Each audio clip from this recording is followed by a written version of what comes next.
ഇനി ഒരു പാട്ടുണ്ട്.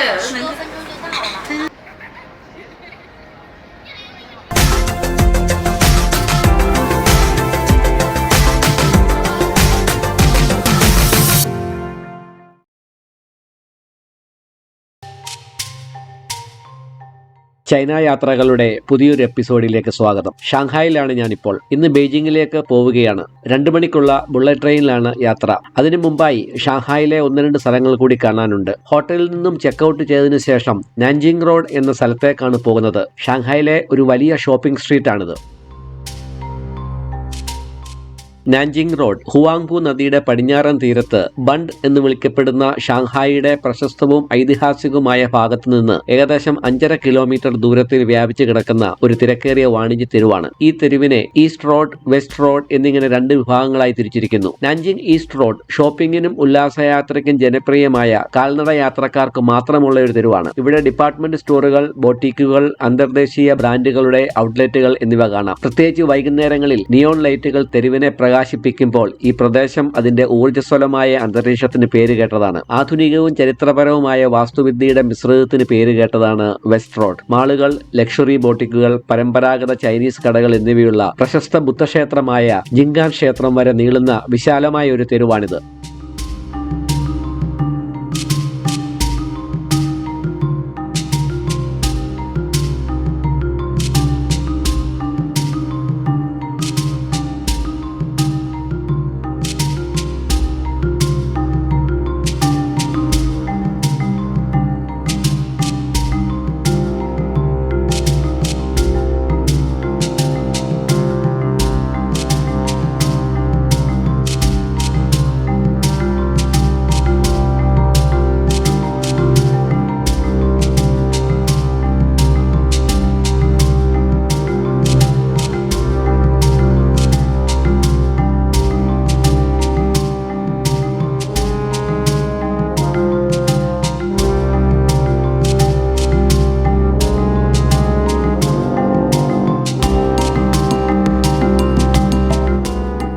നാൻജിങ് റോഡിന്റെ കിഴക്കേ അറ്റത്ത് പുഡോങ് സ്കൈലൈനിന്റെ അതിശയകരമായ കാഴ്ചകളുള്ള ഹുവാങ്പു നദിക്കരയിലുള്ള ഒരു ചരിത്രപരമായ വാട്ടർ ഫ്രണ്ടാണ് ബണ്ട്. ചൈനയിൽ ബണ്ട് എന്ന പദം സാധാരണയായി ചരിത്രപരമായ കടൽത്തീര പ്രദേശത്തെയാണ് സൂചിപ്പിക്കുന്നത്. ഗോഥിക്, ബറോക്ക് എന്നിവ ഉൾപ്പെടെ വിവിധ വാസ്തുവിദ്യാ ശൈലികൾ പ്രദർശിപ്പിക്കുന്ന ചരിത്രപരമായ കെട്ടിടങ്ങളുടെ ഒരു നീണ്ട നിര ബണ്ടിന്റെ സവിശേഷതയാണ്. Peace hotel, customs house, HSBC bank, bank of China തുടങ്ങിയവയാണ് ബണ്ടിലെ ശ്രദ്ധേയമായ ലാൻഡ്മാർക്കുകളിൽ ചിലത്.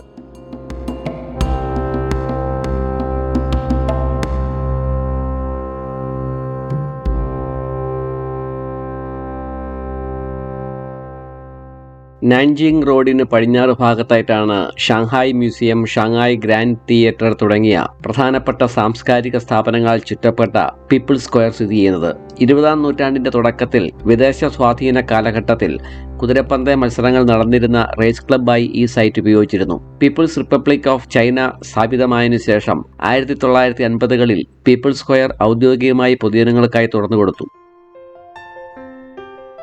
19-ാം നൂറ്റാണ്ടിന്റെ അവസാനത്തിലും 20-ാം നൂറ്റാണ്ടിന്റെ തുടക്കത്തിലും അമേരിക്കക്കാരും ബ്രിട്ടീഷുകാരും ജൂതന്മാരും സാമ്പത്തികവും രാഷ്ട്രീയവും സാംസ്കാരികവുമായ ലക്ഷ്യത്തോടെ ചൈനയെ വിവിധ രീതികളിൽ കാര്യമായി സ്വാധീനിച്ചു. ചൈനയുടെ നവീകരണത്തിലും മിഷണറി പ്രവർത്തനങ്ങൾ, വിദ്യാഭ്യാസ സ്ഥാപനങ്ങൾ, സാങ്കേതിക പുരോഗതി എന്നിവയിലും അമേരിക്കക്കാർ നിർണായക പങ്ക് വഹിച്ചു. അതേസമയം ജൂത സമൂഹങ്ങൾ വ്യാപാരം, ബാങ്കിംഗ്, സാംസ്കാരിക വിനിമയം എന്നിവയിലൂടെ ചൈനയുടെ വികസനത്തിന് സംഭാവന നൽകി. ബ്രിട്ടീഷുകാർ പല ഇളവുകളും നേടിയെടുത്തുകൊണ്ട് വ്യാപാര ആധിപത്യം സ്ഥാപിച്ച് ചൈനയിലേക്ക് കറുപ്പ് കടത്തി. കറുപ്പിന്റെ വരവ് ചൈനീസ് ജനതയ്ക്കിടയിൽ സാമൂഹികവും സാമ്പത്തികവുമായ ഘടനകളെ സാരമായി ദുർബലപ്പെടുത്തുകയും ആരോഗ്യ പ്രതിസന്ധികൾക്കും സാമൂഹിക പ്രക്ഷോഭങ്ങൾക്കും കാരണമാവുകയും ചെയ്തു. കറുപ്പ് വാങ്ങിയതിലൂടെ ചൈനയുടെ വെള്ളി ശേഖരം ചോർന്നുപോയി. പാശ്ചാത്യ സ്വാധീനം പുതിയ സാങ്കേതിക വിദ്യകളും വിദ്യാഭ്യാസ സമ്പ്രദായങ്ങളും ആശയങ്ങളും അവതരിപ്പിച്ച് ചൈനയുടെ സാമൂഹിക ഘടനയെ പുനർനിർമ്മിച്ചുവെങ്കിലും ഈ കാലഘട്ടം അപമാനം, പ്രാദേശിക നഷ്ടങ്ങൾ, സാമ്പത്തിക ചൂഷണം എന്നിവയ്ക്ക് ഇടയാക്കി. ഇത് നീരസത്തിലേക്ക് നയിക്കുകയും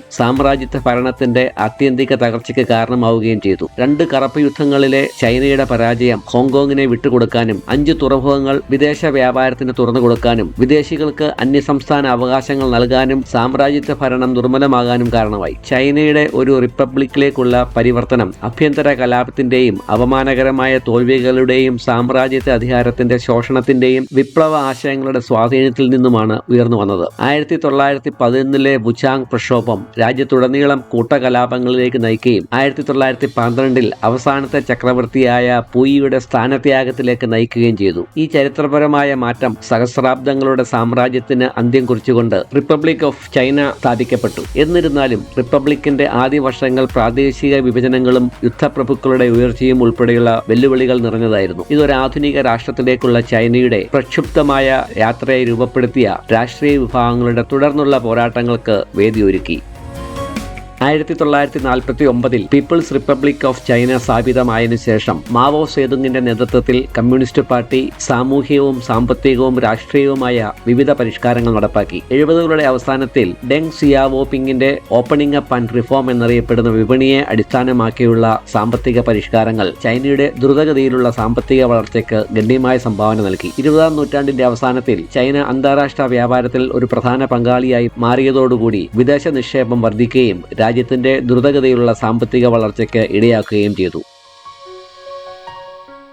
പീപ്പിൾ സ്ക്വയർ കണ്ടതിന് ശേഷം ബെയ്ജിങ്ങിലേക്കുള്ള യാത്രയ്ക്കായി ഞങ്ങൾ റെയിൽവേ സ്റ്റേഷനിലേക്കുള്ള യാത്രയിലാണ്. ഹോങ്കിയോ റെയിൽവേ സ്റ്റേഷനിൽ നിന്നുമാണ് യാത്ര. ഫ്ലൈറ്റിൽ യാത്ര ചെയ്യുന്നതിന് തുല്യമായ സുരക്ഷാ പരിശോധനകളാണ് ഇവിടെയും. എയർപോർട്ട് പോലെ തന്നെ എല്ലാ സൗകര്യങ്ങളോടും കൂടിയതാണ് ചൈനയിലെ റെയിൽവേ സ്റ്റേഷൻ. വളരെ വൃത്തിയായും സുന്ദരമായും പരിപാലിക്കുന്ന ഒരു റെയിൽവേ സ്റ്റേഷൻ. ഈ സ്റ്റേഷൻ ഇങ്ങനെ പരിപാലിക്കപ്പെടുന്നതിൽ ഇവിടുത്തെ യാത്രക്കാരുടെ പൗരബോധം കൂടി ഒരു പ്രധാന ഘടകമാണ്. സൂപ്പർ മാർക്കറ്റ് ഉൾപ്പെടെ എല്ലാ തരത്തിലുള്ള ഷോപ്പിംഗും ഇവിടെ ലഭ്യമാണ്. ഇത് ഞണ്ടുകൾ വിൽക്കുന്ന ഒരു കടയാണ്. എത്ര ഭംഗിയായിട്ടാണ് അവയെ പ്രദർശിപ്പിച്ചിരിക്കുന്നതെന്ന് നോക്കൂ. വീട്ടിൽ ചെന്നിട്ട് ഞണ്ടുകറി കഴിക്കണമെന്ന് ആഗ്രഹിക്കുന്നവർക്ക് ട്രെയിനിൽ കയറുന്നതിന് മുമ്പ് ഇവിടെ നിന്ന് മേടിച്ചുകൊണ്ട് പോകാം. എന്ത് സൗകര്യമാണല്ലേ. G18 ആണ് ഞങ്ങളുടെ പ്ലാറ്റ്ഫോം. ഞങ്ങളുടെ ട്രെയിൻ പുറപ്പെടാൻ തയ്യാറായി പ്ലാറ്റ്ഫോമിൽ എത്തിയിട്ടുണ്ട്. ഇത് ഷാങ്ഹായിൽ നിന്നും തുടങ്ങുന്ന ട്രെയിനാണ്. കൃത്യം 2 മണിക്ക് തന്നെ ട്രെയിൻ യാത്ര തുടങ്ങി.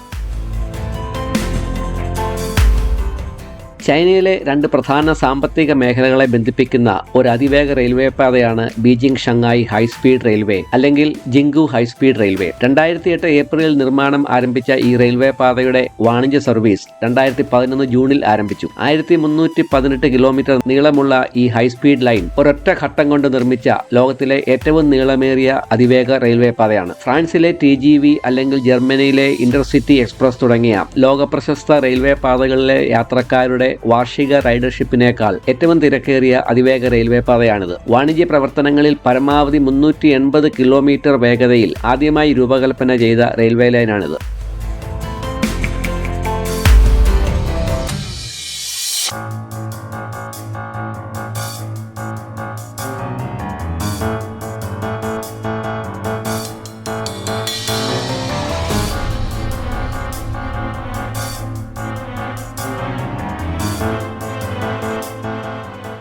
ഏകദേശം 1318 കിലോമീറ്ററാണ് റെയിൽപാത. ടിയാൻജിൻ, ജിയാങ്സു, ജിനാൻ എന്നിവയുൾപ്പെടെ 24 സ്റ്റേഷനുകൾ ഈ പാതയിലുണ്ട്. യാത്രയ്ക്ക് ഏകദേശം 4.5 മണിക്കൂർ സമയമെടുക്കും. യാത്രയുടെ ക്ലാസ് അനുസരിച്ച് 6500 രൂപ മുതൽ 12000 രൂപ വരെയാണ് ടിക്കറ്റ് നിരക്ക്. ലൈനിൽ 92 ജോഡി ട്രെയിനുകളുണ്ട്. അതിൽ 65 ജോഡി ട്രെയിനുകൾ മണിക്കൂറിൽ 300 കിലോമീറ്ററിൽ കൂടുതൽ വേഗതയിൽ ഓടുന്നവയാണ്.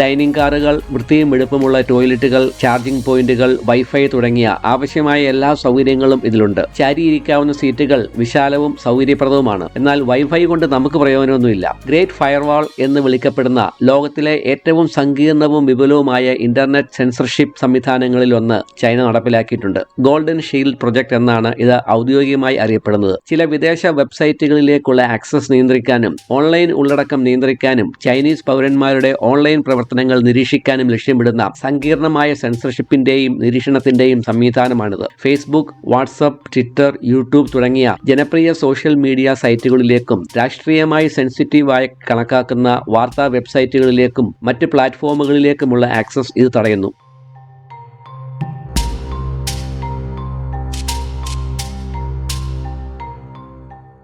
വൈകിട്ട് 6:30 ആയപ്പോൾ ട്രെയിൻ ബെയ്ജിങ്ങിലെത്തി. മടക്കയാത്രയ്ക്ക് വേണ്ടി സീറ്റുകളൊക്കെ തിരിച്ചിടുകയാണ് ചില സ്റ്റാഫുകൾ. ഡിന്നർ കഴിഞ്ഞിട്ട് വേണം ഹോട്ടലിലേക്ക് പോകാൻ. ഇന്നത്തെ ഡിന്നർ ഇന്ത്യൻ ഭക്ഷണമാണ്.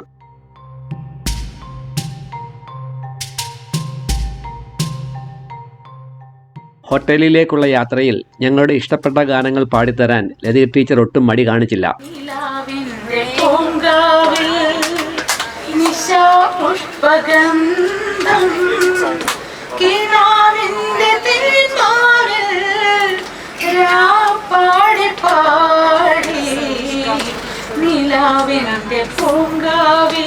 ഞാൻ വളരെയധികം സന്തോഷിക്കുന്നു. കാരണം ആ പാട്ടൊക്കെ ഇപ്പോഴും ആൾക്കാർ ഓർക്കുന്നു. ഇത്ര തന്നെ പറഞ്ഞിട്ടുണ്ട് അവിടെ. അതിങ്ങനെ പ്രോഗ്രാമിലേക്ക് എല്ലാവരും കാതോപകരം പാടാൻ പറയുന്നു. അപ്പം ഇത് അല്ല ഞാൻ പാടിയതല്ല, എൻ്റെ ഫ്രണ്ട് ലതിക പാടിയതാണ് എന്നൊക്കെ പറയും. അവിടെ പറയാറുണ്ട്. ഇനിയൊരു പാട്ടുണ്ട്.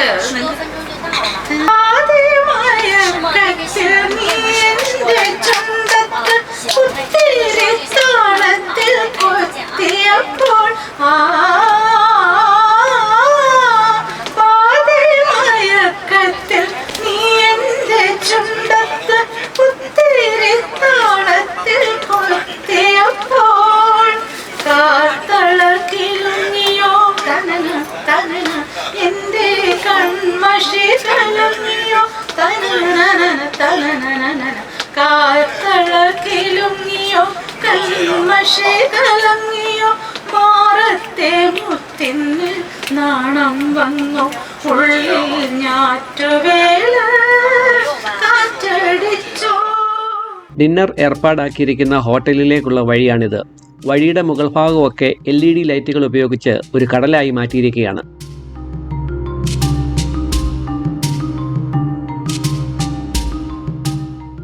ചില കൊച്ചുകുട്ടികൾ വ്യായാമമൊക്കെ ചെയ്യുന്നുണ്ട്. ചൈനയാണല്ലോ ജിംനാസ്റ്റിക് ലോകത്തിലെ ഏറ്റവും പ്രഗത്ഭരായ ആളുകൾ. Indian റെസ്റ്റോറൻറ്റിലാണ് dinner. ഹോളിവുഡ് സിനിമകളുടെ പോസ്റ്ററുകളൊക്കെ ഭിത്തിയിൽ പതിച്ചിട്ടുണ്ട്.